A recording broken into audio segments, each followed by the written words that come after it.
फळं पाहणार आहोत आपण.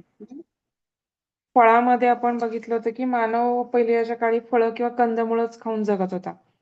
तेव्हा काही हे आपण धान्य किंवा कडधान्य विकत घेत नव्हतं. जे काही झाडाला आलेली फळं आहेत, ती खाऊनच आपला उदरनिर्वाह काय व्हायचा.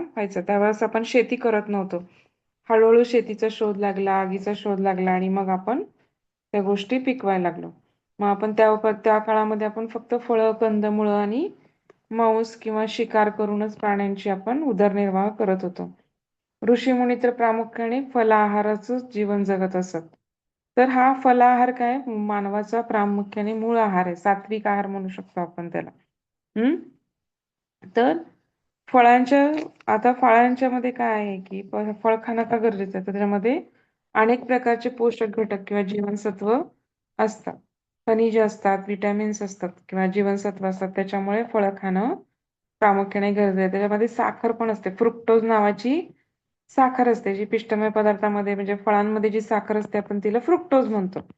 हम्म तर मग त्यामुळे फळं आपल्याला काय लागतात, गोड लागतात. काही फळांमध्ये व्हिटॅमिन सी ज्याच्यामध्ये जास्त प्रमाणात ही सगळी आंबट लागतात साधारणतः. तर फळांचे प्रामुख्याने 3 भाग असतात. बाह्य आवरणाला आपण साल म्हणतो. खाण्यायोग्य गर किंवा रस असतो आणि त्याच्या फळाच्या मध्यभागी बिया असतात. हम्म तर आता बोर, जांभूळ जर घेतलं किंवा आंबा, चिक्कू जर घेतलं तर त्याच्यामध्ये प्रामुख्याने बिया असतात. आणि बियाभोवतीच काय असतं, प्रामुख्याने गर असतो. म्हणजे त्याच्यामुळे काय होतं आणि त्याच्याभोवती सगळ्यात सगळ्यात बाहेरच्या बाजूला साल असते. आता प्रत्येक फळाचा आकार, चव, सुगंध किंवा नैसर्गिक स्वरूप काय असतं प्रामुख्याने वेगळं असतं. मग आता फळांचं वर्गीकरण कसं केलंय तर 2 प्रकारे केलंय. एक तर रसाळ फळे आणि गरयुक्त फळे असं 2 प्रकारामध्ये आपण क्लासिफिकेशन करू शकतो. तर अन्नशास्त्राच्या दृष्टिकोनातून केलंय ते. मग आता रसाळ फळामध्ये काय असणार तर ज्याच्यामध्ये जास्त प्रमाणामध्ये रस किंवा रसाचं प्रमाण जास्त आहे. मग ते संत्री असू दे, मोसंबी असू दे, लिंबू असू दे, द्राक्ष असू दे, अननस असू दे, नंतर खरबूज, कलिंगड. तर ही सगळे प्रामुख्याने ह्याच्यामध्ये काय येतात की ज्याच्यामध्ये रसाचं प्रमाण जास्त आहे किंवा ज्याच्यामध्ये आपण खाल्ल्यावर तहान पण आपली भागू शकते किंवा प्रामुख्याने त्याचा पातळ ज्यूस तयार होतो. बाकीच्या फळांचा कसा की त्याच्यामध्ये काहीतरी ऍड करावं लागतं, मिल्क ऍड करावं लागतं, दूध ऍड करावं लागतं किंवा पाणी ऍड करावं लागतं. ह्याच्यामध्ये डायरेक्ट जरी तुम्ही काढला कॉन्सन्ट्रेटेड रस तरी पण तुम्हाला तो रसाळ असतो किंवा पातळ असतो. गरयुक्त फळामध्ये प्रामुख्याने काय येतो, केळी येतात, आंबा येतो, चिक्कू येतो, पेरू येतो, फणस येतं, सफरचंद येतं. तर हे सगळे ज्याच्यामध्ये प्रामुख्याने गर जास्त प्रमाणात आहे. रसापेक्षा म्हणजे लिक्विड प्रमाण पण आहे पण गराचं प्रमाण जास्त प्रमाणामध्ये आहे.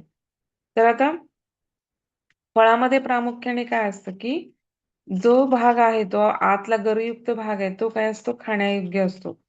आपण सालीसहित पण फळं खाऊ शकतो, परंतु आता बऱ्यापैकी केमिकल्समुळं लोक काय करतात की बाहेरचा थर काढून टाकतात किंवा क्लिनिंग करून पण तो बाहेरचा थर काढून टाकायचं प्रमाण. पण त्याच्यामध्ये ऍक्च्युली स्किनमध्ये पण भरपूर प्रमाणात फायबर आणि जीवनसत्वे असतात. तर रसामध्ये प्रामुख्याने फळ मध्ये पाणी जास्त असते पण पोषक घटक असतात आणि प्रामुख्याने सुकी जर फळं घेतली तर म्हणजे आपण म्हणू शकतो अंजीर वगैरे साधारणतः सुकी फळं असतात काही. तर त्याच्यामध्ये पण काय असतं, पाण्याचं प्रमाण कमी असतं पण असतं. तर त्या फळाचं खाण्यायोग्य भाग म्हणजे काय तर मधला गर किंवा आपण जो तंतुमय त्याच्यामध्ये तंतुमय पदार्थ आले त्याच्यामध्ये बिया आपण काढून टाकतो, बिया खात नाही, बियाची झाडं लावू शकता परत. हं तर पेरूचा 100% भाग पूर्ण खाण्यायोग्य असतो, त्याच्यामध्ये काही बिया असतात पण आपण खाऊन टाकतो. सफरचंद, आवळा ह्याच्यामध्ये पण भाग प्रामुख्याने 90 ते 98% भाग आपण खातो कारण एकदम छोट्या छोट्या बिया असतात. फणस, सीताफळासारख्या भागामध्ये मात्र फणसमध्ये तरी गर कमी असतो, बिया जास्त असतात मोठ्या त्याचे गराच्या. आणि मग सीताफळ, रामफळ मध्ये पण बिया खूप मोठ्या प्रमाणात असतात, त्या मानाने गर कमी असतो. आता प्रामुख्याने फळांमध्ये किती पाणी असतं तर साधारणतः 70% म्हणजे प्रत्येक फळात नुसार वेगवेगळं असतं, परंतु नॉर्मली 70 ते 90% पाणी असतं.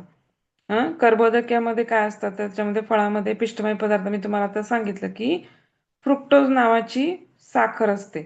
बाकी ती सोपी असते, सहज सोपा म्हणजे तुम्ही फळ खाल्यानंतर साधारणतः दीड ते पावणे 2 तासामध्ये तुमचं फळ डायजेस्ट होतं. म्हणजे इतकी सोपी असते ती पचायला किंवा हलकी असते. फायबर्स मिळतात, विटॅमिन्स मिळतात, पाणी मिळतं. इव्हन तुम्हाला मल्टीव्हिटॅमिन, मिनरल्स सगळंच बऱ्यापैकी फळामध्ये, म्हणजे एक गोष्ट मिळत नाही असं नाही, बऱ्यापैकी चांगल्या गोष्टी फळातून मिळतात. प्रथिन्यामध्ये कवठ जर फळ घेतलं तर कवठामध्ये साधारणतः 70% प्रथिने असतात. बाकीच्या फळांमध्ये मात्र प्रथिने अतिशय अल्प प्रमाण, म्हणजे 0.2% इतकं असतात. फक्त कवठामध्ये थोडंसं प्रथिनांचं प्रमाण जास्त असतं, 1% वगैरे. हम्म. आणि फळामधून काय होतं की स्निग्ध पदार्थांचं प्रमाण पण एकदम कमी, म्हणजे प्रथिने कमी, कार्बोहायड्रेट असतात फ्रुक्टोजच्या स्वरूपात, परंतु प्रथिने एकदम कमी, 0.2 टू 0.3. त्याच्यामध्ये कवटामध्ये त्याच्यापेक्षा थोडीशी जास्त इन कम्पॅरिझन टू बाकीची फळं. आपण कवट खातो, आता ह्या सीझन मध्ये कवट मिळतात, त्याचे आतला गर काढून आपण तो गुळामध्ये शिजवून जेली टाईप खातो आपण त्याचा. नंतर स्निग्ध फळांमध्ये आपण काय करतो प्रामुख्याने, प्रथिने म्हणजे स्निग्ध मॅडम इंग्लिश मध्ये? कशाला? प्रथिने प्रथिने इंग्लिश म्हणजे मध्ये प्रोटीन्स. म्हणजे कवठामध्ये प्रोटीन्स जास्त आहेत का? हा, म्हणजे काय अति नाहीये, परंतु इन कम्पॅरिझन टू अदर फळं, म्हणजे आपण म्हणतो ना की एकमेकाची आपण तुलना करताना, म्हणजे त्याच्यापेक्षा तो थोडा हुशार आहे, म्हणजे तो काही खूप हुशार असा भाग नसतो. 70% म्हणलात का मॅडम? नाही का? हा, म्हणजे कवटा 70% प्रथिने म्हणतात, परंतु 70च्या 70% प्रथिने एवढी सगळी वापरत नाहीत, कारण कवट आपण शिजवून खातो, कच्चं नाही खात. हम्म. तर ते आणि ते लोह असतं का जास्त त्याच्यामध्ये? आयर्न पण असतं जास्त प्रमाणामध्ये कवठामध्ये. तर ह्या सीझन हम्म. मध्ये कवट चांगले मिळतात. आता बऱ्यापैकी त्याच्यामध्ये जेली टाईप काय करतात, सगळेजण त्याचं वरचं काढतात आणि ते गुळामध्ये शिजवतात. आणि गुळामध्ये शिजवल्यानंतर त्याचं असं जेली सारखं चटणी टाईप तयार होतं ते कवट. असं खाऊ शकता तुम्ही कवट आणि गुळ एकत्र. ते चपाती बरोबर खाऊ शकता, असं नुसतंच खाऊ शकता. जाम ओके. आपण जेली ब्रेडला लावून पेक्टिन. जाम जेली सर, हा, तर त्याच्यामध्ये पेक्टिन पण मोठ्या प्रमाणामध्ये असतं. हम्म. तर प्रामुख्याने स्निग्ध पदार्थांचं प्रमाण मात्र फळांमध्ये नसतं, फॅट नसतं फळांमध्ये. जीवनसत्वामध्ये प्रामुख्याने सगळ्यात मोठा जीवनसत्वाचा सोर्स म्हणजे आपल्याला काय होतात, फळं असतात. आंबट फळं आहेत ती सगळी जीवनसत्व क भरपूर प्रमाणात मिळतं. मग त्याच्यामध्ये आवळा आला, पेरू आलो. हम्म. तर आवळ्यामध्ये सर्वात जास्त व्हिटॅमिन सी असतं, साधारणतः आपण काय म्हणू शकतो की खूप मोठ्या प्रमाणात व्हिटॅमिन सी असतं. नंतर आंबा, पपई, जी आपली जी पिवळी फळ आहेत, संत्री, मोसंबी. मोसंबी पिवळं असते, संत्री आपली ऑरेंज असते. तर पिवळसर नारंगी रंगाच्या फळामध्ये जीवनसत्व मोठ्या प्रमाणामध्ये असतं, कॅरोटीन.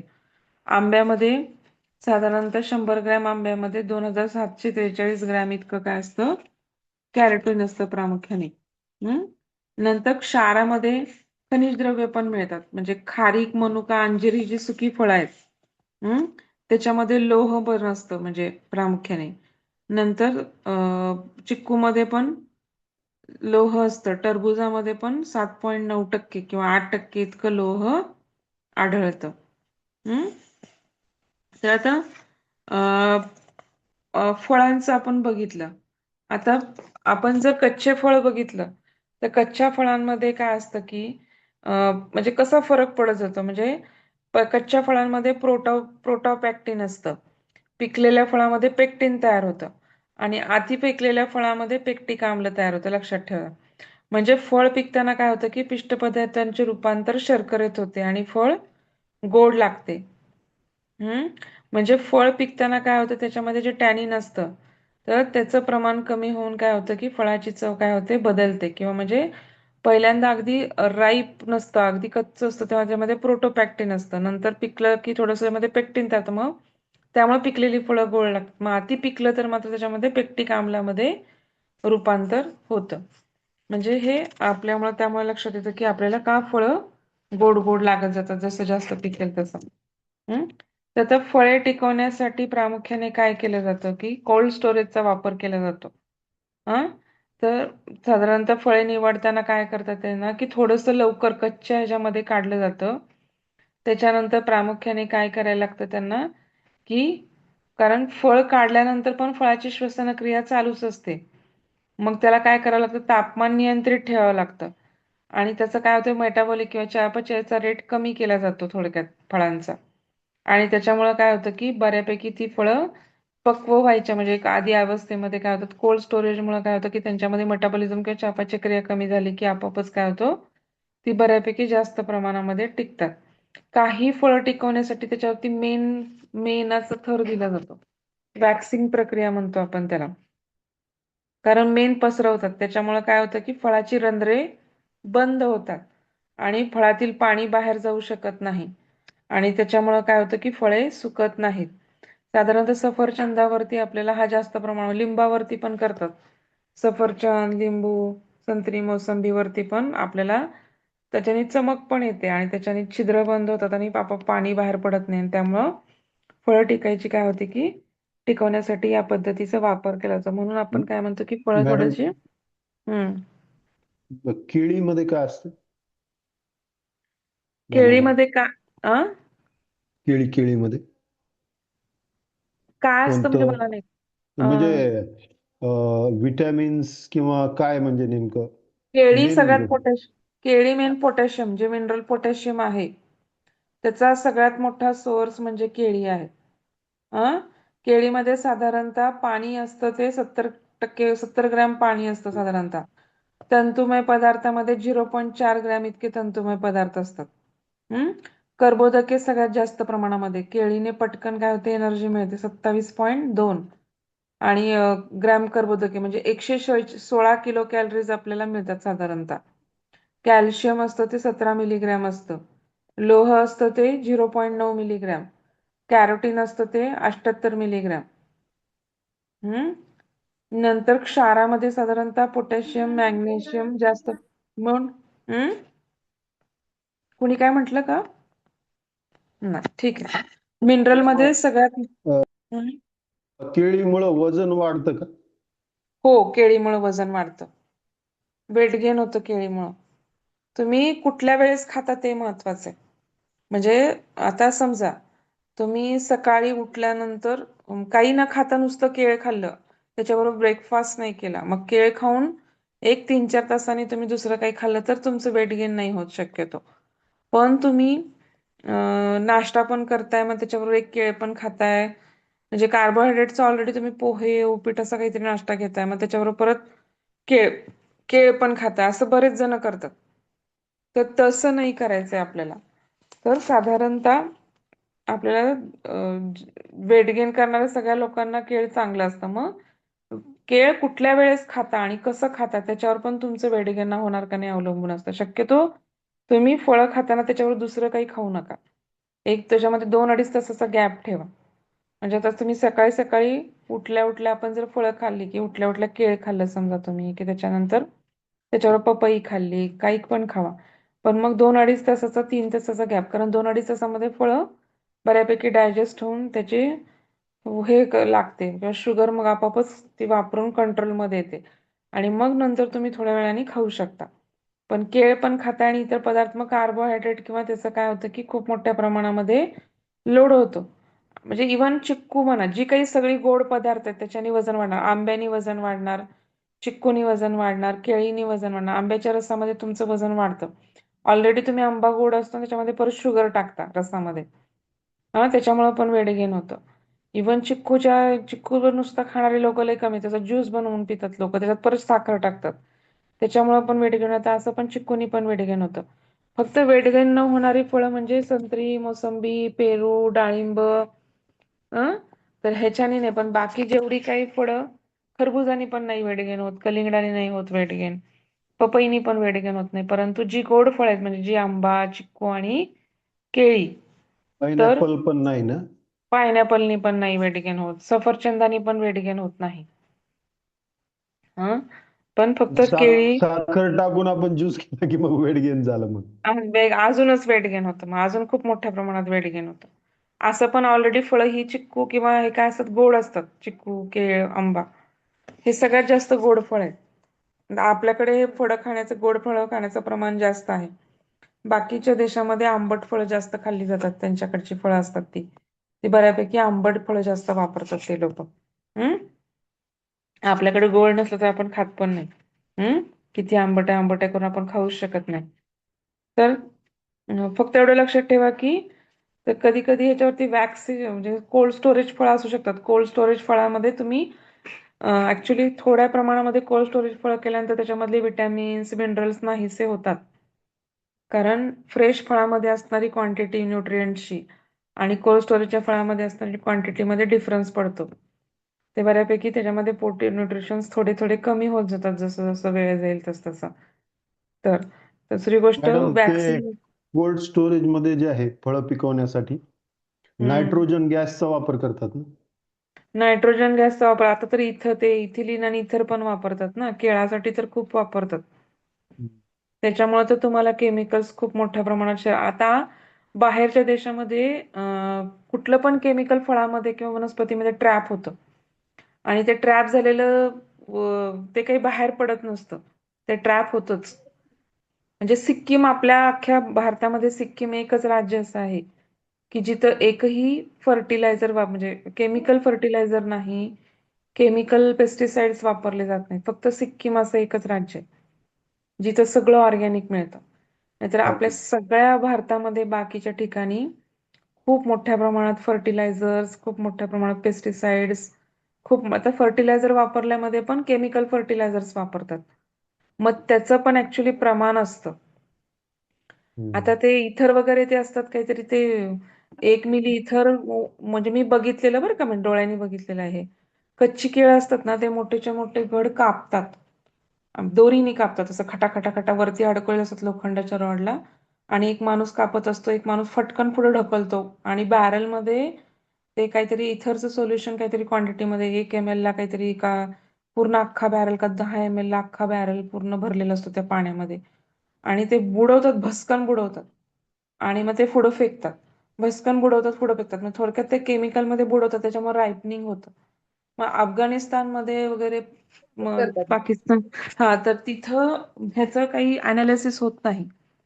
परंतु फॉरेन कंट्रीमध्ये तुम्ही जे आपण एक्सपोर्ट फळं करतो तर त्याच्यामध्ये प्रत्येक गोष्ट चेक होते. त्याच्यामध्ये तुमच्यामध्ये केमिकल त्याचं तर त्याच्यापेक्षा प्रमाण जास्त असलं तर ते फळ हे केलं जातं, बाद केलं जातं, फळ घेतलं जात नाही ते.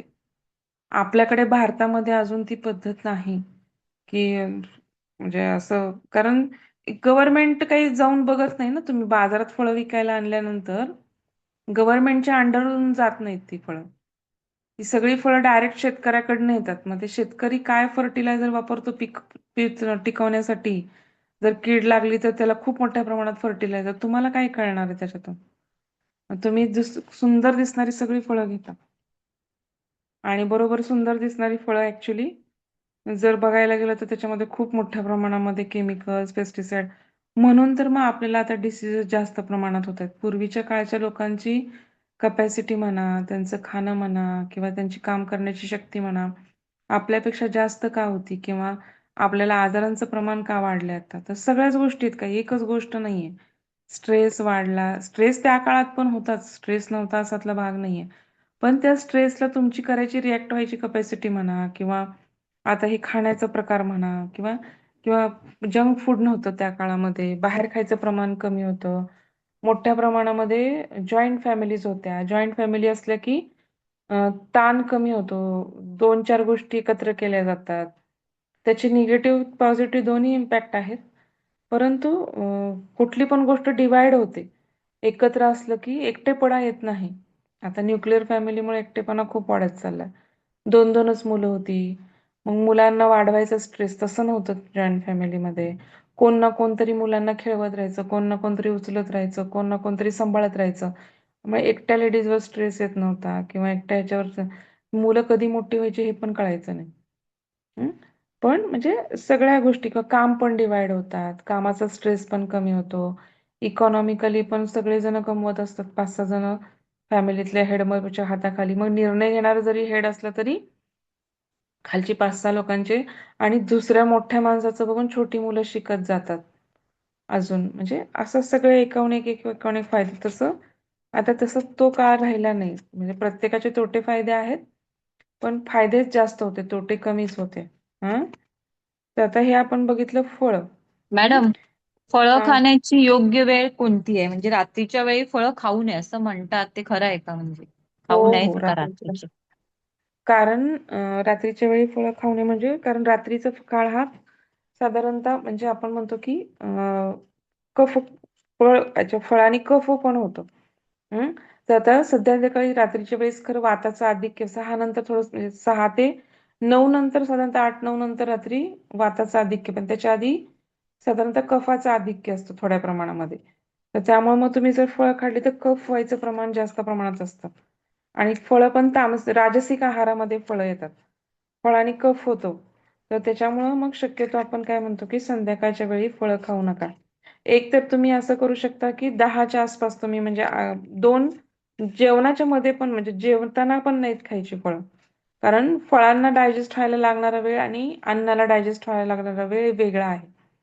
फळं फास्ट डायजेस्ट पण जेव्हा ती रिॲक्ट होतात एकमेकाशी मग त्या अन्नामध्ये ती पण तेवढाच वेळ मग अन्नाबरोबर फिरत राहतात. तर त्यापेक्षा फळाचा डायजेस्ट व्हायचा वेळ कमी. मग तो साधारणतः सकाळी तुम्ही बाबा खाऊ शकता एक 8च्या नंतर किंवा मग 10-11च्या आसपास जेवणाच्या आधीची वेळ खाऊ शकता किंवा मग संध्याकाळी 3-4च्या आसपास म्हणजे दुपारी तुमचं समजा जेवण 12-1च्या आसपास झालं असेल तर तुम्ही चहाच्या ऐवजी मग एखादं फळ खाऊ शकता. मग ते संत्री खावा, मोसंबी खावा, ऑरेंज खावा म्हणजे जे स्नॅक्स टायमिंग आहेत तुमचे.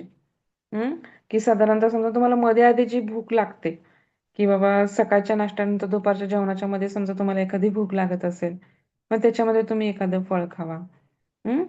किंवा मग संध्याकाळी दुपारच्या जेवणामध्ये आणि संध्याकाळच्या जेवणामध्ये रात्री 8ला जेवत असाल 7ला जेवत असाल तर त्याच्यामध्ये जी एक भूक लागते तर त्याच्यामध्ये पण एक फळ खाऊ शकता तुम्ही. हं? फक्त इंटरॅक्ट करून खावायचं नाही कुठल्या जेवणाबरोबर शक्यतो.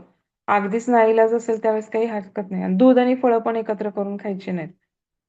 तुम्ही नारळाच्या दुधामध्ये फ्रूट सॅलड वगैरे खाता ते नाही खायला पाहिजे ऍक्च्युली. सीताफळ रबडी खाता किंवा तुम्ही रामफळाचं पण ज्यूस म्हणजे फळांचा पण ज्यूस बनवा. तर तसं तो फळांचा डायरेक्ट पाण्यात ज्यूस बनवा तुम्ही. तसं खाऊ शकता. परंतु आणि शक्यतो ज्यूस नाही बनवायचा कारण त्याच्यामधले फायबर्स निघून जातात. आणि ज्यूस खूप मोठ्या प्रमाणात फळ तुम्ही एक खाऊ शकता. ज्यूस 3-4 फळाचा एकत्र केला जातो. 3-4 चिक्कू एकत्र खाल्ले जाणार जर ज्यूस पिताना. पण तुम्ही असा चिक्कू खाताना एकच चिक्कू खाता. पण तो ज्यूस करताना 3-4 मग त्यामुळे क्वांटिटी पण जास्त जाते. फायबर्स साल काढली जाते. फायबर्स बाहेर फेकले जातात.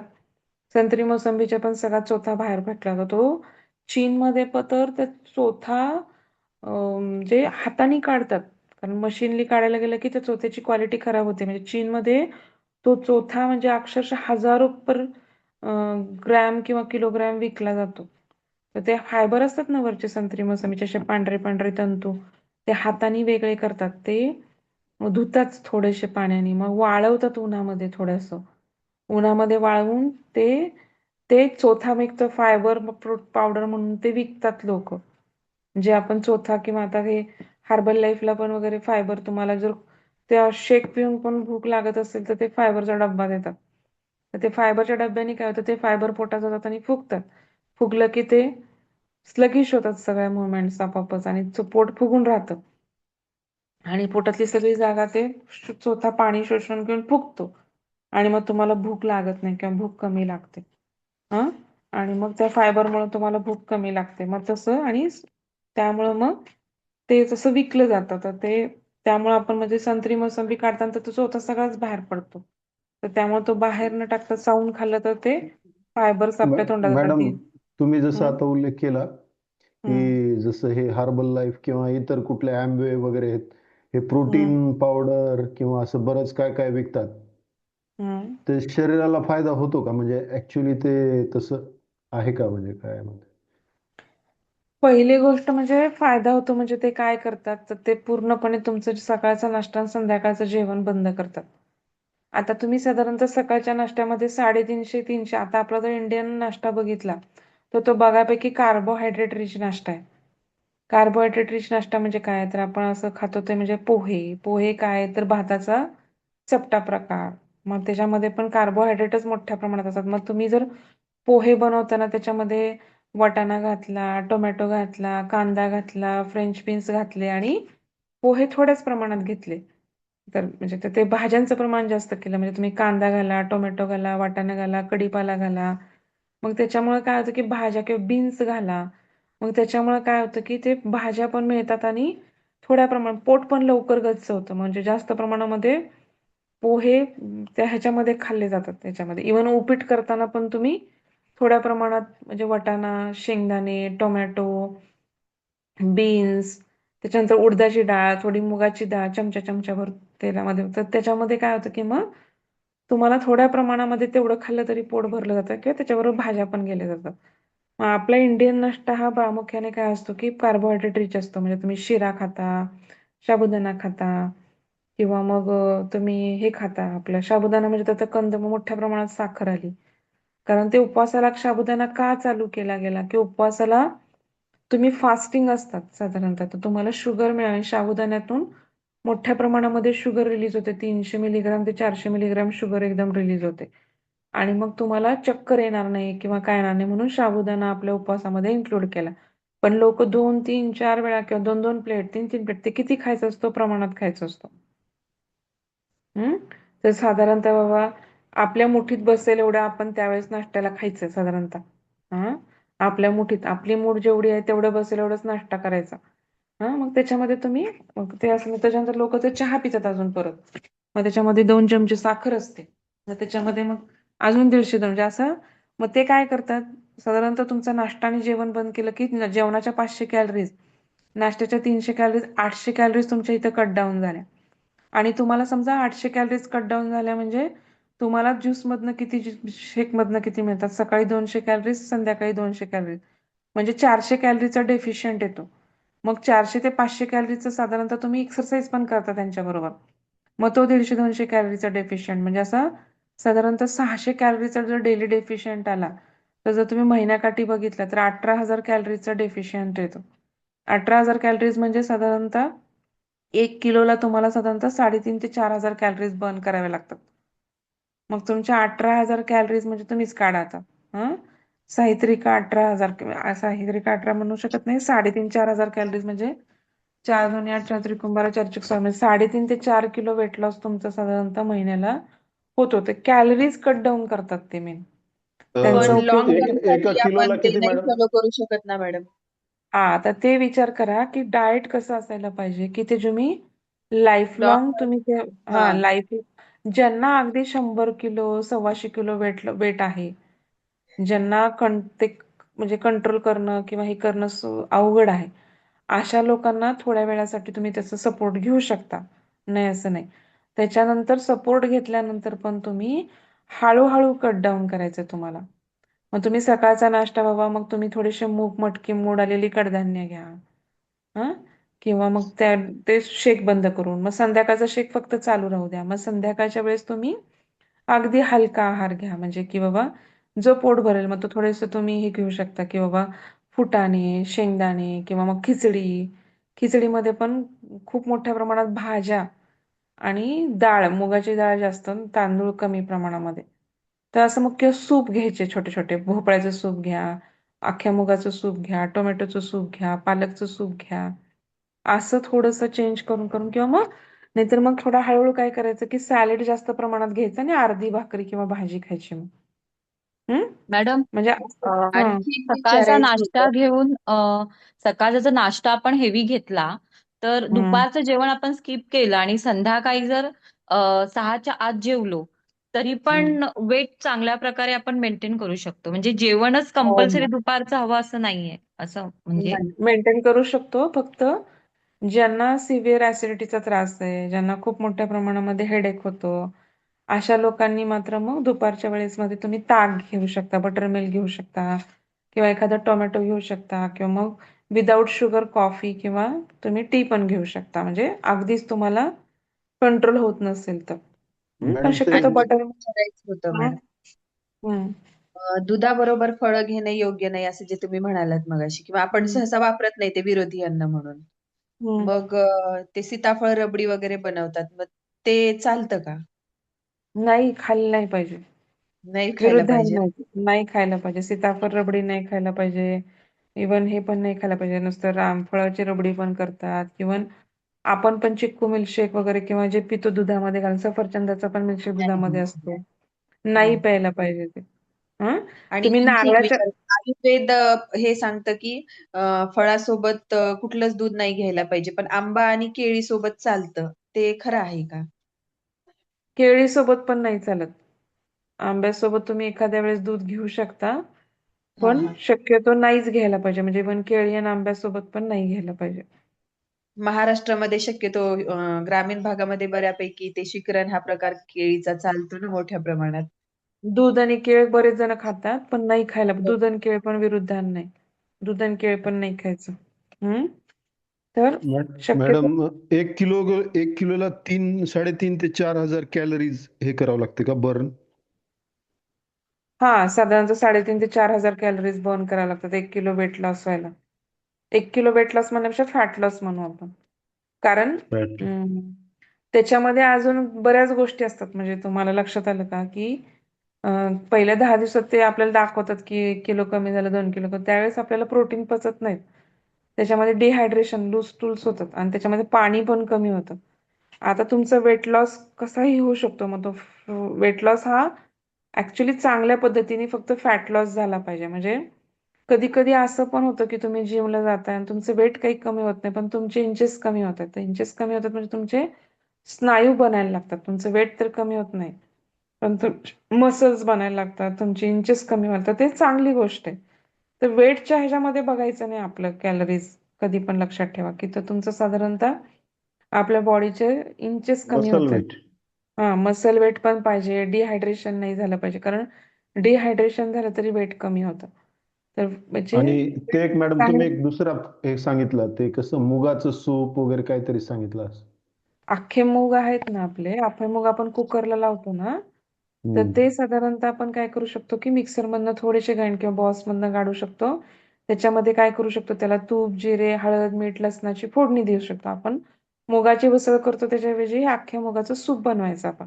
मग ते वरणाचं पण, अख्खं मुगाचं वरणाचं पण बनवू शकता किंवा हे अख्खे मुगाचं बनवू शकता, नुसतं डाळीचं पण बनवू शकता.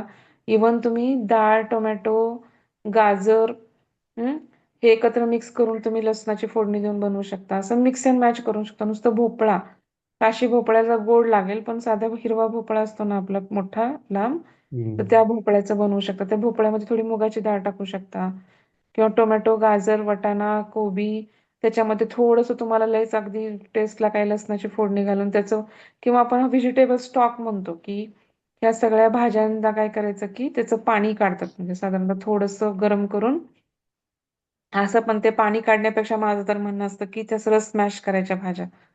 हं?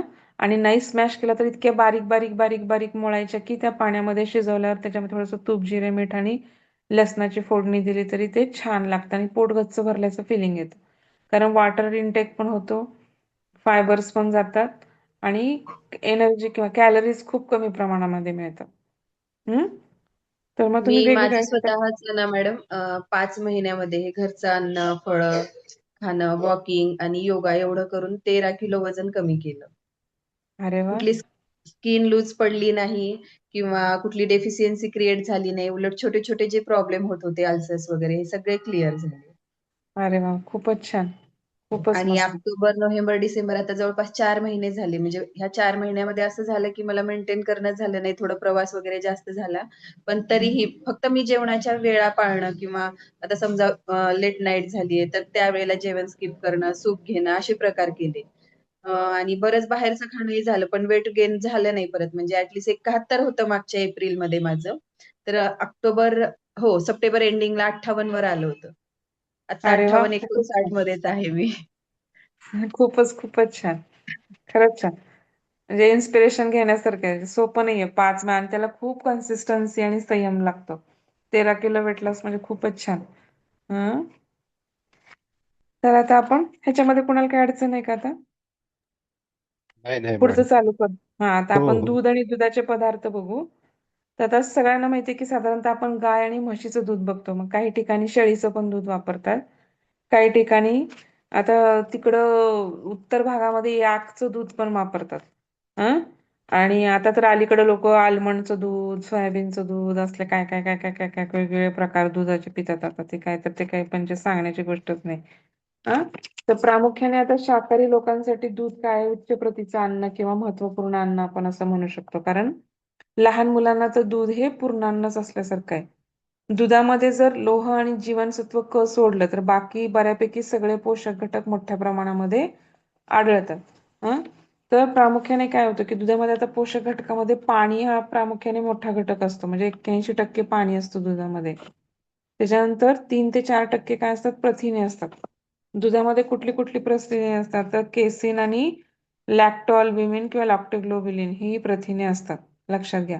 दुधामध्ये केसिन असतं, लॅक्टोअल्ब्युमिन असतं आणि लॅक्टोग्लोबिलिन ही प्रथिने असतात साधारणतः. नंतर प्रामुख्याने दुधामध्ये काय आहे की जैविक मूल्य मोठ्या प्रमाणामध्ये असते, नत्राम्ल असतात आणि सर्वात जास्त प्रथिने म्हशीच्या दुधात असतात. कारण म्हशीचं दूध मोठ्या प्रमाणामध्ये घट्ट असतं किंवा फॅट पण जास्त असतं. हं? तर कर्बोदके किती प्रमाणात असतात दुधामध्ये? तर 4 ते 5% इतकी द्विशर्करा असते याच्यामध्ये. लॅक्टोज नावाचं साधारणतः शर्करा असते दुधामध्ये. त्याला दुग्ध शर्करा कारण दुधामध्ये असते म्हणून तिला आपण दुग्ध शर्करा पण असंच म्हणतो. लॅक्टोजमुळे दुधाला गोड चव प्राप्त होते. आपण थोडंसं दूध पिल्यानंतर बघा गोडसर चव लागते. विदाऊट साखरेचं पण दूध आपल्याला गोड लागतं. कारण का? तर त्याच्यामध्ये लॅक्टोज नावाची शुगर असते म्हणून. आणि ह्या कर्बोदकामुळे दुधामध्ये जी कर्बोदके आहेत किंवा लॅक्टोज जे आहे त्याच्यामुळे आतड्यामध्ये कॅल्शियम आणि फॉस्फरसचं मोठ्या प्रमाणामध्ये शोषण व्हायला काय होते? मदत होते. आता प्रामुख्याने उष्मांकामध्ये दुधातील काय असतं की स्निग्ध पदार्थ पण जास्त आहेत, प्रथिने पण जास्त आहेत, कर्बोदके पण असतात. त्यामुळे काय होतं की म्हणजे म्हशीच्या दुधामुळे काय होतं आपल्याला जास्त मोठ्या प्रमाणात उष्मांक मिळून येतात. आणि गाईच्या दुधापेक्षा पण म्हशीच्या दुधामध्ये ऊर्जा अधिक मिळते. गाईच्या दुधामध्ये त्या प्रमाणात कमी ऊर्जा मिळते कारण गाईच्या दुधामध्ये तेवढ्या प्रमाणामध्ये फॅट नसतं. गाईचं दूध बऱ्यापैकी पातळ असतं. आता स्निग्ध पदार्थांचं प्रमाण जर दुधामध्ये बघितलं तर दुधामध्ये साधारणतः म्हशीच्या दुधामध्ये सगळ्यात जास्त स्निग्ध पदार्थ 3 ते 9%. म्हणजे तर गाईच्या दुधामध्ये साधारणतः 3%, तर म्हशीच्या दुधामध्ये आपण 9% असं म्हणू शकतो. आणि दुधातील स्निग्ध पदार्थांचं मात्र लवकर पचन होतं. तर दुधामध्ये कुठल्या प्रकारचे स्निग्ध पदार्थ असतात साधारणतः? तर ब्युटेरिक आणि कॅप्रॉइक म्हणून जे 2 पदार्थ आहेत, ब्युटेरिक व कॅप्रॉइक ही काय असतात? संपृक्त स्निग्धाम्ले असतात. तर त्या आपण दुधामध्ये आपल्याला जर फॅट नको असेल तर आपण गरम करून दूध आपण फ्रीजमध्ये जर गार करून थोडंसं फ्रीजमध्ये ठेवलं तर ते सगळे साय येते वरती. जी साय बाजूला काढलं तर कमी फॅटचं दूध आपल्याला खाली मिळतं. तर त्याच्यामुळे अशा वेळेस आपण काय करू शकतो? फ्रीजमध्ये ठेवलं अजून जाड साय येते कारण जेवढं काही फॅट आहे ते सगळं हलकं होऊन वरती दुधाच्या वरती तरंगतं आणि आपण ते काढल्यावरती काय होतं की त्याचं आपल्याला काय होतं की दूध मिळतं. आणि त्या साईला आपण जर विरजण लावून त्याचं ताक केलं तर त्या साईला वरती घुसळल्यानंतर वरती लोणी येतं आणि ते लोणी कडवून आपण तूप करतो आणि राहिलेले ताक आपण पितो. तर साधारणतः त्यामुळे म्हणजे दुधापासून खूप मोठ्या प्रमाणात वेगवेगळे पदार्थ बनले जातात. म्हणजे दुधापासून आपण दही बनवतो, ताक बनवतो, दुधापासून खीर बनते. दुधापासून इव्हन आपण आता तुम्ही गव्हाची खीर करता तर गव्हाच्या खिरीला काही काही जण दूध वापरतात. आता ऍक्च्युली ते पण नाही वापरलं पाहिजे असं म्हणतात. तर गव्हाच्या खिरीला पण फक्त नारळाचं जे दूध निघतं त्याच्यामध्येच ती गव्हाची खीर म्हणजे नारळाचा जो चोथा आहे त्याच्यामध्येच तोच एकदम इतका मिक्स करायचा की पाण्यामध्ये टाकून टाकून आणि त्याचं दूध निघतं मग. आणि ते सगळं खोबऱ्यासहित ते टाकायचं त्याच्यामध्ये. ते खोबऱ्याचंच दूध सुटतं मग त्याच्यामुळे पण खिरीला एक वेगळ्या प्रकारचं चव किंवा वेगळ्या प्रकारचे येतात. तर दुधामध्ये खनिज किंवा क्षार काय असतात? तर प्रामुख्याने त्याच्यामध्ये कॅल्शियम मोठ्या प्रमाणात असते दुधामध्ये. आणि म्हशीच्या दुधामध्ये गाईच्या दुधापेक्षा मोठ्या प्रमाणात कॅल्शियम असते. याशिवाय दुधामध्ये सोडियम आहे, पोटॅशियम. गाईच्या दुधामध्ये सोडियम जास्त प्रमाणामध्ये असतं. गाईचं दूध थोडंसं खारट असतं. नंतर पोटॅशियम आहे, मॅग्नेशियम आहे, सल्फर आहे. हे प्रामुख्याने काय असतात? हे 3-4 क्षार काय असतात दुधामध्ये आढळून येतात. जीवनसत्वामध्ये प्रामुख्याने काय असतं? तर जे गाईचं दूध आहे तर गाईच्या दुधामध्ये किंवा म्हशीच्या दुधामध्ये साधारणतः व्हिटॅमिन डी पण मिळतं आपल्याला. नंतर रायबोफ्लोविन व्हिटॅमिन B2 मिळतं आणि B1 आणि B3. B1, B2 आणि B3 ही जीवनसत्व थोड्या प्रमाणामध्ये असतात दुधामध्ये. आलं का लक्षामध्ये? आणि थोडंसं व्हिटॅमिन डी असतं. तर आपण जे काही दुधापासून बनवलेले पदार्थ आहेत त्याचं आपण काय होतं, दुधाची पावडर म्हणा की दुधाची पावडर कॉन्सन्ट्रेटेड असते, तर तिचा आपण अलीकडे ते दूध पावडरचा उपयोग कॅडबरी बनवण्यासाठी किंवा आईस्क्रीम बनवताना दुधाला घट्टपणा आणण्यासाठी किंवा बासुंदीला पण घट्टपणा आणण्यासाठी तर त्या मिल्क पावडरचा उपयोग केला जातो. किंवा वेगवेगळ्या प्रकारचे आईस्क्रीम बनवताना कस्टर्ड पावडर वापरायच्या ऐवजी काय करतो, दुधाला घट्टपणा येण्यासाठी आपण मिल्क पावडर वापरतो. कस्टर्ड पावडरनी पण दुधाला घट्टपणा येतो. काही काही जण तर ते कॉर्नफ्लॉवरचं पीठ पण वापरतात दूध घट्ट करताना. तर तसं न करता ते मिल्क पावडर वापरली तर अजून जास्त चांगलं. तर दुधापासून पनीर पण बनवतो, दुधापासून चक्का बनवला जातो, दुधापासून खवा बनवला जातो, दुधापासून आपण अजून काय म्हणू शकतो, लोणी, चीज, म्हणजे खूप मोठ्या प्रमाणामध्ये दुधाचे वेगवेगळे प्रकार काय होतात, बनले जातात. हं? तर तुम्हाला सगळ्यांना माहिती आहे की चक्का म्हणजे काय, पनीर म्हणजे काय, किंवा खवा म्हणजे कसा बनवला जातो, किंवा क्रीम कसं बनवलं जातं, लोणी कसं बनवलं जातं, किंवा लोण्याला खूप मोठ्या प्रमाणात फेटल्यानंतर त्याचं क्रीम बघतं हलका हलका किंवा इमल्सिफाईंग केल्यानंतर, किंवा हवा जाते, एअर ट्रॅप होते आणि मग त्याला हलकेपणा येतो. मग ते केक वरती वगैरे चीजचं तर तुम्हाला माहिती आहे किंवा कसं बनवतात. म्हणजे ह्या सगळ्या आता चीज मध्ये दुधाचं आपण बघितलं की पाश्चरायझेशन केलं जातं प्रामुख्याने. हम्म दूध आपण आता बघतो जे पिशवीतलं दूध आहे त्याचं मोठ्या प्रमाणामध्ये काय केलं जातं, पाश्चरायझेशन केलं जातं. हम्म आणि आता जे आपण म्हणतो की योगर्ट योगर्ट खातो, तर योगर्ट काय असतं, दही आणि योगर्ट वेगळं आहे असं, तर दह्यासारखाच प्रकार असतो योगर्ट म्हणजे. तर हे काय आंबवलेल्या दुधाचं काय करतात, फर्मेंटेड, किंवा आपण काय म्हणतो की आंबवलेलं दूध म्हणजे काय, आपण जसं दह्याला विरजण लावतो तसंच असतं एक प्रकार त्याच्यामध्ये. पण हे काय करतात, योगर्ट दूध दोन प्रकारे बनवतात. एक तर स्निग्ध विरहित दुधाचं बनवू शकतो, किंवा म्हणजे कारण ज्यांना वेट लॉस करायचंय किंवा त्यांच्यासाठी आपण काय करू शकतो की पूर्ण फॅट काढून दुधाचं दही बनवू शकतो, किंवा आहे तसं दूध घट्ट बनवून दही बनवू शकतो, दोन्ही प्रमाणे. हम्म तर त्याला ते काय आपल्या दह्याचं विरजण नाही झालं तर ते काय घालतात, स्ट्रेप्टोकिस थर्मॅलिस म्हणून किंवा लॅक्टोबॅसिलस बल्गॅरिकस म्हणून दोन जंतू असतात. लक्षात आलं का, स्ट्रेप्टोकोकस थर्मोफिलस हा पहिला जंतू झाला आणि नंतर लॅक्टोबॅसिलस बल्गॅरिकस. तर हे जे जीवाणू आहेत त्याच्यामुळे काय होतं की दुधातील लॅक्टोजचं लॅक्टिक आम्लामध्ये रूपांतर होतं. जी लॅक्टोज नावाची शुगर आहे तिचं रूपांतर लॅक्टिक आम्लामध्ये होतं आणि त्याच्यामुळे काय होतं की आपोआप त्याला एक दह्याचं किंवा वेगवेगळ्या वेगळीच चव येते. आणि ह्याच्यामध्ये काय होतात की योगर्टमध्ये पण दुधा एवढेच काय असतात, मोठ्या प्रमाणामध्ये पोषक द्रव्य असतात. आणि आता दुधामध्ये आता ते योगर्ट वेगवेगळ्या फ्लेवरचे पण येतात. आता ते स्ट्रॉबेरी फ्लेवर किंवा इव्हन याच्यामध्ये तुम्ही मिष्टी दही म्हणून खाता बांगलामध्ये. ते बांगलामध्ये काय करतात, त्याच्यामध्ये साखर पण विरघळलेली असते, पण साखर ऍक्च्युली हार्मफुल असते, पण ते गोडच दही खातात. मग ते साखरामध्ये फ्लेवर्ड घालतात ऍक्च्युली. आता ते कलर पण फूड कलर असतात कधी कधी, ऍक्च्युली फ्रुट्स घातलेले खूप कमी प्रमाणात मिळतात दह्यामध्ये, पण बऱ्यापैकी काही ठिकाणी मात्र त्याचे नुसते फ्लेवर्ड कलर आणि फ्लेवर्ड फूड वापरतात आणि त्याच्यामुळे त्याला एक प्रकारची टेस्ट किंवा एक प्रकारचा हे वेगळेपणा येतो. मॅडम, तर आता पाश्चरायझेशन म्हणजे दुधावरचं क्रीम काढणे का, उकळून बॉईल करून? पॉश्चरायझेशन म्हणजे नुसतं क्रीमच काढत नाहीत, तर त्याच्यामध्ये मोठ्या प्रकारे काय करतात की बॅक्टेरिया पण काय केले जातात, जीवाणू पण कमी केले जातात. किंवा आता मी तुम्हाला ती पूर्ण पद्धतच सांगते की कुणी शोधून काढली पहिल्यांदा पाश्चरायझेशन पद्धत, फ्रेंच शास्त्रज्ञ लुई पाश्चर. हम्म. फ्रेंच शास्त्रज्ञ, त्याचं नावच लुई पाश्चर होतं, तर त्यामुळे त्याला पाश्चरायझेशन असं संबोधलं गेलं. आता गाई म्हशीचं दूध काढल्यावर त्यात जीवाणूंची वाढ होण्याची शक्यता मोठ्या प्रमाणात असते, तर ती कमी व्हावी किंवा त्याच्यामध्ये काय होतं की मग ह्याच्यामध्ये उष्णता देऊन रोगजंतूंचा नाश केला जातो, त्यालाच आपण काय म्हणतो, पाश्चरायझेशन असं म्हणतो. मग ह्याच्यात काय करतात, आधी दूध गाळून घेतात. दूध गाळून घेतल्यानंतर ते विशिष्ट तापमानाला काय बॉईल, करतात, विशिष्ट तापमानाला ठेवून काय उकळवाय. करतात, पहिल्यांदा आधी गार करतात. हम्म. आलं का लक्षात, म्हणजे आधी ते गाळतात, नंतर विशिष्ट तापमानाला ठेवून विशिष्ट वेळेपर्यंतच गार करतात. मग त्याच्यानंतर परत उष्णता देतात. उष्णता देताना मात्र कसं देतात त्याला, की गरम पाणी व उष्णता काढण्यासाठी थंड पाणी, म्हणजे आता थोडं ते तीन वेगवेगळ्या तापमानावर तापवतात. बघितलं का तुम्ही, आता सांगू शकते मी तुम्हाला, एक म्हणजे होल्डिंग पद्धत, म्हणजे अडकवड पद्धत म्हणतो मराठीमध्ये आपण त्याला. ह्यामध्ये काय करतात, दूध 63 डिग्री सेल्सिअस तापमानाला काय करतात, 30 मिनिटे ठेवतात आणि लगेचच 60 डिग्री तापमानाला थंड करतात. आलं का, म्हणजे लक्षात आलं का तुम्हाला? कारण 63 डिग्री तापमानाला तिथले जंतू मरणार सगळे आणि मग नंतर ते जंतूंची परत गरम दुधामध्ये गरम असलं की वाढ होणार, मग त्याला झटदिशीने परत 60 डिग्री टेम्परेचर वाढणार.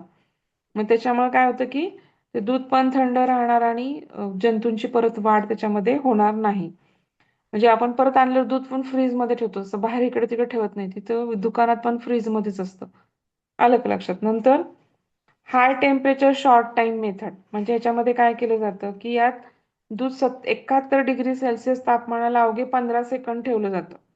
पहिल्याला काय बघितलं, 63 डिग्री सेल्सिअसला 30 मिनिटं ठेवलं होतं अडकवड पद्धतला आणि मग डायरेक्ट 60 डिग्रीवर आणलं. इथं काय करतात, तसं 71 डिग्री सेल्सिअस तापमानाला नेतात आणि फक्त 15 सेकंद ठेवतात आणि लगेच 60 डिग्री तापमानाला आणून त्यांना गार केलं जातं. आणि अल्ट्रा हाय टेम्परेचर मेथडमध्ये केलं जातं की 89 ते 90 डिग्री सेल्सिअस तापमानाला ते दूध नेलं जातं आणि 1 सेकंदापेक्षा पण कमी वेळामध्ये ते 10 डिग्री सेल्सिअस तापमानावरती थंड केलं जातं. तर त्यामुळं काय होतं की ह्याच्यामध्ये दुधातील प्रथिनांचं स्कंदन होत नाही किंवा प्रथिने नाश पावत नाहीत. हा, आणि दुधातील सूक्ष्म जंतूचा पूर्णपणे नाश होतो किंवा जीवाणू निष्क्रिय होतात आणि स्निग्धांचं प्रमाण पण कमी न होता स्वाद काय राहतो, कायम राहतो. दूध जास्त काळ टिकते. हम्म आणि हेच दूध फ्रीजमध्ये सुद्धा 7 ते 8 दिवस मोठ्या प्रमाणात चांगल्या प्रमाणामध्ये टिकते. परंतु ह्याच्यामध्ये उष्णतेने व्हिटॅमिन B2 रायबोफ्लेविन जे आहे त्याचा नाश होतो. हम्म हम्म, आलं का हम्म. लक्षात? जे व्हिटॅमिन B2 आहे त्याचा मोठ्या प्रमाणामध्ये ह्याच्यामध्ये उष्णतेने नाश होतो. तर ही जी काही पाश्चरायझेशनची प्रतिक्रिया आता आपण जी बघितली ती ही विचारतात बरं का, पेपरला शॉर्ट नोट्सला येऊ शकते. नंतर सेकंड आपण निर्जंतुकीकरण म्हणतो. निर्जंतुकीकरण मध्ये काय केलं जातं, मॅडम मला प्रामुख्याने एक विचारायचं होतं. हम्म, ते दुधाचं जे आपण कॉम्बिनेशन बघितलं, म्हणजे ते गव्हाची खीर बनवताना ते नाही वापरायला पाहिजे असं म्हणलात ना तुम्ही? मग हम्म, आपण बऱ्याचदा गव्हाची खीर केल्यानंतर ते वरून वापरतात खात असताना दूध घालून. मग ते तसं हम्म. चालतं? तसं पण नाही चालत ऍक्च्युली. न- नाही नाही चालत चालत. ना? नाही चालत. आणि शेवया सोबत किंवा साबुदाण्याच्या खिरीमध्ये हे दूध खातात ते? साबुदाण्याच्या खिरीत चालतं. अच्छा. आणि साबुदाण्याच्या शेवया खिरीत चालतं, शेवयाच्या खिरीत पण चालतं. फक्त गव्हाबरोबर ती द्विदल धान्यामध्ये त्यांचं म्हणणं आहे की खूप वेळ जर राहिलं तर हा. त्याच्यामध्ये वेगळ्या प्रकारची प्रोसिजर्स तयार होतात किंवा त्याच्या वेगळ्या प्रकारचे होतात. मग त्याच्यामुळं शरीराला विरुद्धांनासारखंच प्रकार होतो असं त्यांचं म्हणणं आहे. किंवा आणि आपण काय तांदळाची करू, पण खीर करताना बऱ्याचदा ते शिजवताना तांदूळ त्याच्यामध्येही दूध घालतात. तेही नाही चालणार ना चालतं मग? चालतं चालतं चालतं तांदळामध्ये तांदळासोबत चालतं. चालतं. हा, फक्त मीठ वापरू नका त्याच्यामध्ये. खिरीमध्ये काही काही जण मीठ टाकतात, तर हा मीठ हा. घालू नका त्याच्यामध्ये. कारण असं पण दूध ऍक्च्युली फाटतंच पोटात जाऊन. आलं का लक्षात तुम्हाला? दूध जरी असं वरती आपल्याला दिसलं, आतमध्ये आपलं हायड्रोक्लोरिक ऍसिड असतं, ते दूध जाऊन तिथं फाटतंच. म्हणजे त्याचं म्हणजे पाणी आणि पनीर सारखंच वेगळं वेगळंच होतं ते ऍक्च्युली. तिथून पुढे मग त्याचं एक प्रकार होतं. म्हणजे इवन दूध पिताना की दूध शक्यतो असं म्हणतात की म्हणजे जे दूध घेताना शक्यतो एकटं घ्यावं, म्हणजे त्याच्याबरोबर दुसरं त्याच्या जवळ बरोबर काही खाऊ नये.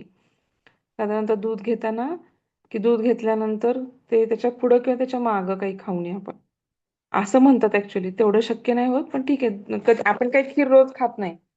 कधीतरी आठवड्यातून महिन्यातून एकदा आपण खीर बनवणार, कधीतरी. रोज खात नाही आपण. एखाद्या वेळेस आपण म्हणजे चालू शकतं, काही अडचण नाही. हम्म पण गव्हाच्या खिरीबरोबर पण खाऊ दूध घेऊ शकता बरं का, नाही असं नाही. परंतु मग त्याच्याबरोबर तुम्ही आता काही जण काय करतात की मग वडे बनवतात तळलेले किंवा म्हणजे असं आंबट पदार्थाचं काही त्याच्यावर खायचं नाही मग तुम्ही. काही जण म्हणजे खिरीबरोबर तिखट काहीतरी मग ते खाताना मग त्याच्यामध्ये मग काही जण ताक पितात म्हणजे त्याच्यावरती खीरवर. तसं नाही केलं पाहिजे. म्हणजे दूध आणि खीर एकत्र खाल्ली तर मग त्याच्याबरोबर तुम्ही खाताना ताक, दही हे पदार्थ अजिबात, म्हणजे काही जण मसाले भात करतात तिखट म्हणून आणि मग त्याच्यात ताक घालून खातात. मग तसं नाही केलं. किंवा मठ्ठा पितात किंवा खीर खातात आणि मग किंवा मठ्ठा, मसाले भात मठ्ठा खाऊन मग खीर खातात परत. तर असं नाही, म्हणजे ताक आणि दही त्याच्याबरोबर वापरू नका तुम्ही. तुम्ही कधीतरी 6 महिन्यातून एकदा खाता, एखाद्या वेळेस चालून जातं, काही अडचण नसते. पण तुम्ही कंटिन्युअसली आवडते आवडते म्हणून दर आठवड्याला खाताय किंवा रोज खाताय तर ते चुकीचं. कुठली गोष्ट अति प्रमाणात चुकीची. हं? एखाद्या वेळेस तुम्ही फ्रूट सॅलेड कुठंतरी खाल्लात, ठीक आहे, क्वचित कधीतरी. पण कन्सिस्टंटली नाही खायचं. कन्सिस्टंटली दूध केळ खाणारे लोक आहेत रोज. कन्सिस्टंटली नाही खाल्लं पाहिजे. क्वचित कधीतरी 1 महिन्यातून, 6 महिन्यातून, वर्षातून तुम्ही सीताफळ रबडी खाल्ली तरी काही अडचण नाही. पण ते कधीतरी, म्हणजे रोज नाही खाल्लं पाहिजे किंवा कंटिन्युअसली जंक फूड पण रोज नाही खाल्लं पाहिजे बाबा, की ठीक आहे 6 महिन्यातून, 2 महिन्यातून, 3 महिन्यातून एखाद्या वेळेस ठीक आहे. मॅडम अजून नाही एक तर विचारायचं. हा कम्पॅरेटिव्हली जसं आपण हे करतो, जसं गाईचं म्हशीचं दूध आरोग्याच्या दृष्टिकोनातून म्हणजे आपल्यासाठी गाईचं दूध चांगलं आयुर्वेदाच्या दृष्टिकोनातून. फॅट ते पण कमी आहे गावरान म्हणून. गाईचं, गिर गाईचं चांगलं, जर्सी गाईचं नाही चांगलं. फॅट कमी आहे म्हणून. फॅट कमी आहे म्हणून. आणि दुसरी गोष्ट म्हणजे की गाईच्या दुधामध्ये लोकांचं म्हणजे गाईचं तूप पण खूप म्हणजे महत्वाचं मानलं जातं, कारण त्याचं ऍक्च्युली तूप पण कमी तयार होतं बरं का गाईचं, पण ते ऍक्च्युली आरोग्यकारक आहे. म्हणजे म्हशीच्या दूध. दुधापेक्षा, तुपापेक्षा पण ते आरोग्यकारक आहे, कारण त्याच्यामध्ये कॉम्पोजिशनच वेगळं आहे. सोडियम थोडं जास्त प्रमाणात असतं गाईच्या दुधामध्ये, फॅट पण कमी. आणि दुसरी गोष्ट, गाई चलाक असते किंवा गाईला हुशार मानलं जातं. तसं म्हशीला मतिमंद किंवा म्हणजे बुद्धी कमी असते म्हशीची. हॉर्न वाजवलं तरी म्हैस पटकन गाडीच्या समोरनं सरकणार नाही, त्यामुळे गाई चपळ असते. गाईच्या म्हणजे इव्हन लोक असं म्हणतात की गाईच्या शेपटीला किंवा गाईची जर तुम्ही सेवा केली ना, तरी पण डायबिटीस वगैरे असं होण्याचं प्रमाण कमी आहे असं मानलं जातं. कारण गाईच्या भोवतीने वेगळ्या प्रकारचं एक जंतू किंवा वेगळ्या प्रकारचं एक हे असतं की त्याची सेवा करताना किंवा त्याच्या शेपटीला हे करताना, तर त्याच्यामुळे तुमच्या शरीरामध्ये पण त्या गोष्टींची वाढ होते, म्हणजे त्या गोष्टींना विरोध होतो. किंवा त्याच्यामुळे तेव्हा तुम्ही गाईचं शेण वापरणं, तर ह्या सगळ्या गोष्टीमध्ये काहीतरी आहे वेगळं. की म्हणजे असं एक पुस्तक पण आहे इंग्लिश कुठलं तरी, मला आठवतं की माझा कॅन्सर आणि मी म्हणून, अमेरिकेतला कुठला तरी एक सायंटिस्ट आहे, तर त्यांनी तो भारतात येऊन गायीच्या सानिध्यात राहिला, तर त्याचं पुस्तक आहे त्याच्यावरती एक अभ्यासाचं. मला तेवढा अभ्यास नाहीये त्याचा, पण असं बरेच जण म्हणतात की म्हणजे आपण जे गाईला 32 कोटी देतो, पण गाईच्या प्रत्येक गोष्टी, जसं नारळाच्या झाडाचा उपयोग होतो ना, तसं गाईच्या प्रत्येक गोष्टीचा उपयोग बऱ्याच आजारांच्या वरती होतो किंवा बरेच आजार टळतात. मॅडम इव्हन असं एक गाईचे. कोणी कोणी हम्म. रिसर्च सांगतात की ॲनिमल जे काही आहे त्या ॲनिमल पासून आपण जे दुधाचे पदार्थ हे हम्म. आपलं हाडांच्या दृष्टिकोनातून ते म्हणजे म्हणतात की ते बंद करा असं तुमचे. नाही नाही, आणि हाडांच्या दृष्टिकोनातून नाही. आता प्रॉब्लेम काय झालाय की आता पिटोसिन वापरतात. एक गाईला दूध किंवा म्हशीला दूध जर येत नसेल, तर पिटोसिन वापरलं जातं. तर पिटोसिन हार्मोनल ऍक्च्युली. तर त्याच्याने काय होतं की मग तिचं दूध वाढतं, परंतु मग ते जे दूध तुम्ही पिता तर त्याच्यामध्ये मुलींना जास्त प्रॉब्लेम येतात. म्हणजे की हार्मोनल इम्बॅलन्स होतो, म्हणजे मुलींना पिरियड्स लवकर येणे किंवा ह्या गोष्टी मोठ्या प्रमाणामध्ये होतात. किंवा आता तुम्ही म्हणजे गाईला किंवा म्हशीला काही आजार आहे तर तुम्हाला माहिती असतं का? नाही माहिती. मग तिला काही इंजेक्शन चालू असतील, औषधं चालू असतील, आता तुम्ही तुमच्या घरात आहे तर तुम्ही त्याचं दूध नाही पिणार. तर मग ते आपल्याला ऍक्च्युली माहित नसतं. आता हे डेअरीमध्ये वगैरे मोठमोठ्या डेअऱ्यांमध्ये त्याचं अनालिसिस केलं जातं, त्याचं चेकिंग केलं जातं, त्याच्यानंतर ते खूप मोठ्या प्रोसिजरमधनं जातं. हां, मग आता तर अशी काही काही जण पद्धत आहेत, म्हणजे की दूध मोठ्या प्रमाणात आता बघा की 72-74 रुपये लिटर आहे काही ठिकाणी दूध, म्हणजे 80 रुपये लिटर वर पण आहे काही ठिकाणी. तर गिरगाई वगैरे तर 84 रुपये लिटर वगैरे दूध विकतात. म्हणजे पण ते आणि खूप मोठ्या प्रमाणात भेसळ आहे दुधामध्ये, कारण इतक्या मोठ्या प्रमाणात दुधाचा लागतं दूध, आणि तेवढं आपल्याकडे उत्पादन नाहीये. आणि दिवाळीमध्ये तर इतक्या मोठ्या प्रमाणात मिठायांना दूध लागतं, तेवढ्या प्रमाणामध्ये ते ऍक्च्युली मिठायामध्ये पण भेसळ असण्याची शक्यता खूप मोठ्या प्रमाणात असते. आणि आता इतकं विचित्र विचित्र पद्धतीने इमल्सिफिकेशन आणि काय आणि काय आणि इतकं, म्हणजे आपण एक्सपेक्टच करू शकत नाही कुठल्या कुठल्या गोष्टींचा लोक कशा बरोबर आहे कशाचा मॅडम. वापर करतात. हम्म. हा, त्याच्यामुळे शक्यतो माहित असलेल्या ठिकाणचं घ्यावं दूध किंवा आपल्या ओळखीच्या माणसाकडून घ्यावं. हम्म. हम्म. तर आता हे पाश्चरायझेशन आपण पहिली पद्धत बघितली दुधावरती होणाऱ्या प्रक्रियांमध्ये. दुसरी पद्धत आहे निर्जंतुकीकरण. ह्याच्यामध्ये काय म्हणतो आपण की निर्जंतुकीकरण केलेलं दूध पाश्चरायझेशन पेक्षा पण जास्त दिवस टिकतं. तर हे फक्त काय केलं जातं, 2 पद्धतीने केलं जातं. ह्याच्यामध्ये काय केलं जातं, तापमान आणि वेळेमध्ये फरक केला. म्हणजे आता काय करणं, ह्याच्यामध्ये काय केलं जातं की दूध काढून काय करतात, एकजीवीकरण करतात त्याचं आणि त्याचा 105 ते 110 डिग्री सेल्सिअस तापमानाला 20 ते 40 मिनिटं तापवतात. मग ह्याच्यामध्ये काय होतं की त्यामुळे आपोआपच ह्याच्यामध्ये सूक्ष्मजंतू, पेशी, बुजुके काय असतील तर त्याच्यामध्ये नाश होतो आणि हा दूध काय होतं आठवडाभर टिकतं.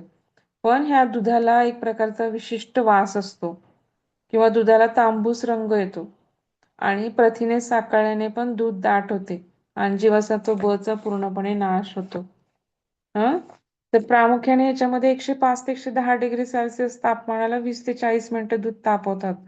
आपण खवा करताना बघा दूध लाल लाल होऊन जातं किंवा बासुंदी करताना पण दूध जास्त तापवत तापवत गेलं की ते लाल होतं. तर तुम्हाला लक्षात आलं असेल तर तसंच हिच्यामध्ये निर्जंतुकीकरणमध्ये पण होतं. आणि अजून अत्युच्च तापमान पद्धत ह्याच्यापेक्षा पण मोठ्या प्रमाणात म्हणजे 135 ते 150 डिग्री सेल्सिअस तापमानाला 1 ते 3 सेकंदच ठेवतात.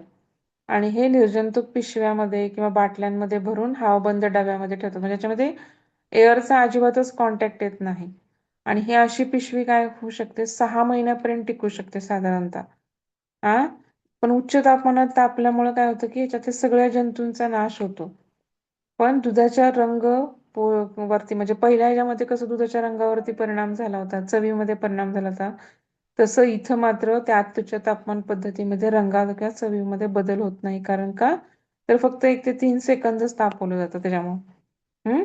तर आता तिसरी पद्धत म्हणजे एकजीवीकरण. एकजीवीकरण मध्ये काय होतं की यंत्राच्या सहाय्याने काय केलं जातं, याच्यामध्ये दुग्धातील स्निग्ध पदार्थांचा आकार लहान किंवा एकसारखा केला जातो. हे सगळ्यांचा सेम आकार केला जातो फॅटचा त्याच्यातला आणि त्यामुळे त्याला आपण एकजीवीकरण म्हणतो. म्हणजे ह्याच्यामध्ये 57 ते 67 डिग्री तापमानाला काय केलं जातं, दूध काय केलं जातं, एक होमोजिनियस नावाचं यंत्र असतं किंवा होमो ऑर्गनायझर किंवा होमोजिनियझर म्हणून. मग त्याच्यामध्ये अशी बारीक बारीक समान छिद्र असतात आणि त्याच्यामध्ये उच्च दाबाखाली काय केलं जातं, त्याच्यामधनं दूध टाकलं जातं आणि त्या छिद्रातनं बाहेर केलं म्हणजे 5 ते 10 मायक्रॉन व्यासची छिद्र असतात आणि त्यामुळे त्याच्यामध्ये स्निग्धाचे तसे तसे गोल तुकडे होऊन काय होतात, त्याचा आकार 1 ते 2 मायक्रॉन इतका होतो. आणि त्यामुळे काय होतं, दुधामध्ये बदल होतात. दुधामध्ये काय काय बदल होतात, तर दुधावर साय जमा होत नाही पहिली गोष्ट. दूध चविष्ट आणि दाट होते. स्निग्ध कणांचा आकार एकसारखा आणि लहान होतो. हे दूध पचण्यास सुलभ आणि सोपं होतं. साध्या दुधापेक्षा लवकर घट्ट होतं. यातील स्निग्ध वेगळी करता येत नाहीत आणि दुधाला लवकर वास लागतो, लक्षात ठेवा. तर हे काय करतात, होमोजिनियझर मध्ये काय करतात, तर सगळ्या जे त्याच्यातले स्निग्ध पदार्थ आहेत त्याचा व्यास सेम आकाराचा केला जातो. 5 ते 10 मायक्रॉनच्या जाळीमधून उच्च दाबाखाली त्याला पास करतात. आधी 57 ते 60 डिग्री सेल्सिअस तापमानाला हे दूध त्या मशीन मधनं पास करतात, दाब देऊन उच्च दाबाने. आणि ते 5 ते 10 मायक्रॉनच्या जाळीतनं पास केलं त्याचा आकार मात्र शेवटी होऊन किती होतो, 1 ते 2 मायक्रॉन इतकेच. मग त्याच्यामुळे काय होतं, स्निग्ध पदार्थांचा आकार सगळ्यांचा सेम झाल्यामुळे त्याच्यावरती सायच तयार होत नाही. ते दूध कसं तापवलं आपल्याला साय वर येते तसं ह्याच्यामध्ये साय वर येत नाही. पण दूध घट्ट असतं, सगळ्याचा आकार एकसारखाच असल्यामुळे दूध फॅट त्यातच राहतं, त्यामुळे चविष्ट आणि दाट दूध तयार होतं. पचण्यास सुलभ असतं आणि दुधापेक्षा लवकर घट्ट होतं हे दूध. आणि ह्याच्यामधील स्निग्ध पदार्थ आपल्याला वेगळे करता येत नाहीत. आता चौथा प्रकार म्हणजे स्निग्ध विरहित करणे. आता स्निग्ध विरहित करणे म्हणजे काय, तर सेंट्रिफ्युगेशन तुम्हाला सगळ्यांना माहिती की गर गर गर गर गर गर दूध एका ऍक्सिस भोवती फिरवलं जातं. तर ह्याला आपण काय म्हणतो, स्किमिंग. याच्यामध्ये काय होतात, प्रामुख्याने याच्यातले स्निग्ध पदार्थ किंवा काय असतात ते प्रामुख्याने वेगळे केले जातात आणि त्यामुळे काय होतं, समजा आजारी व्यक्ती आहेत, अगदी लहान मुलं आहेत किंवा ज्यांना वेट कमी करायचं स्निग्ध पदार्थासाठी हे उपयुक्त किंवा आपण त्याला स्किम्ड मिळतं, स्किमिंग म्हणतो की त्याच्यामधून सगळं फॅट बऱ्यापैकी वेगळं केलं जातं. नंतर आटवणे.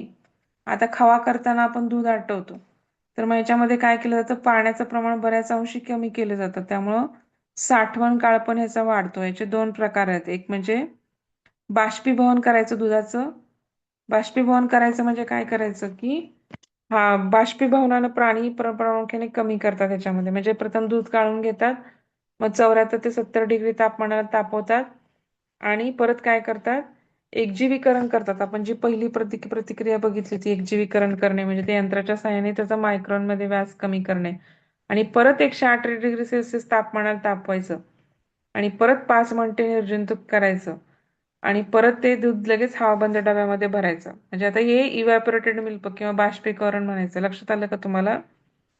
तर आता ह्याच्यामध्ये काय केलं जातं तुम्हाला मी सांगितलं त्याप्रमाणे की निम्म्यापेक्षा दुधातील पाण्याचं बाष्पीभवन केलं जातं. मग ते कसं करतात? प्रथम दूध गाळतात. एक असं लिहा, दूध गाळणे. नंतर ॲरो करा. त्याच्या पुढे लिहा की निर्वात भांड्यात 74 ते 77 डिग्री सेल्सिअस तापमान ठेवणे. नंतर त्याच्यामध्ये बाण काढा. मग परत लिहा 118 डिग्री सेल्सिअस तापमानाला 5 मिनिटं निर्जंतुक करणे आणि त्याला लगेच गार करणे. आणि ह्याच्यामध्ये लक्षात घ्या, वरून जीवनसत्व डी मिसळलं जातं ह्या दुधामध्ये. जीवनसत्व जे डी आहे ते वरून याच्यामध्ये मिसळलं जातं आणि हे दूध बराच काळ टिकतं. दुधाचे गुणधर्म बदलत नाहीत आणि हे पचायला पण सोपं असतं. फक्त याचा रंग काय होतं की तांबूस असा वेगळा थोडासा रंग येतोच थोड्या प्रमाणामध्ये. आता हे बाष्पीभवन करण्याचं पहिलं प्रकार बघितलं आपण. आता सेकंड पाणी कसं कमी केलं जातं, तर ह्याच्यामध्ये दुधाचं पाश्चरायझेशन करून त्यात 15% साखर घातली जाते आणि मूळच्या प्रमाणाच्या 1 ते 3 पर्यंत आटवलं जातं आणि हवाबंद डब्यामध्ये भरलं जातं. याचा उपयोग खीर, बासुंदी, पुडिंग, आईस्क्रीम तुम्ही बघितलं ना ते कंडेन्स्ड मिल्क म्हणून वापरतात बघा. तर हे तसं प्रमाणात असतं. बासुंदी सारखं लागतं किंवा गोड लागतं. याच्यामध्ये साखर पण मिक्स केली जाते 15%. म्हणजे दुधाचं आधी पाश्चरायझेशन करणं लक्षात घ्या प्रामुख्याने.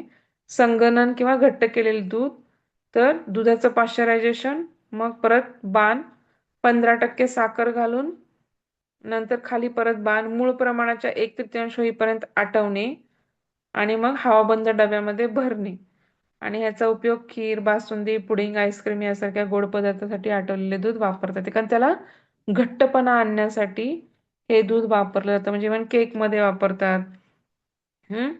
किंवा कुठल्या पण गोष्टीला थिकनेस द्यायचा असेल त्या त्या गोष्टींमध्ये हे प्रामुख्याने वापरतात. ह्याच्यामध्ये काय अडचण आहे का?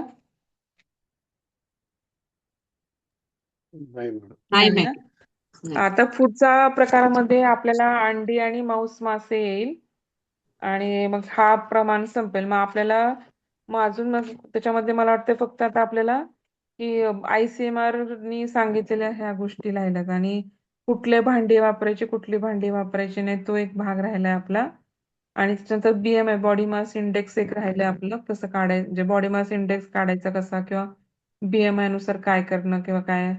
त्या अजून एक काय ते 2 पॉईंट राहिले म्हणजे ते मील प्लॅनिंग एक राहिलंय आपलं, म्हणजे युनिटनुसार. तर हे 4-5 पॉईंट राहिलेत. तर ते हे एक संपून जाईल आपलं, एक 8-10 दिवसामध्ये हे संपून जाईल बऱ्यापैकी.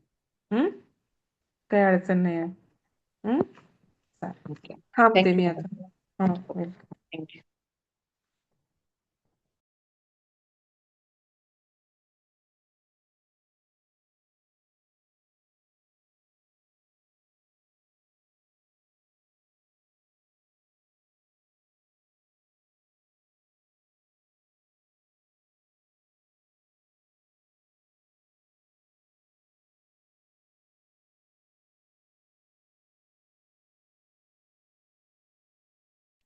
बंद कर ना.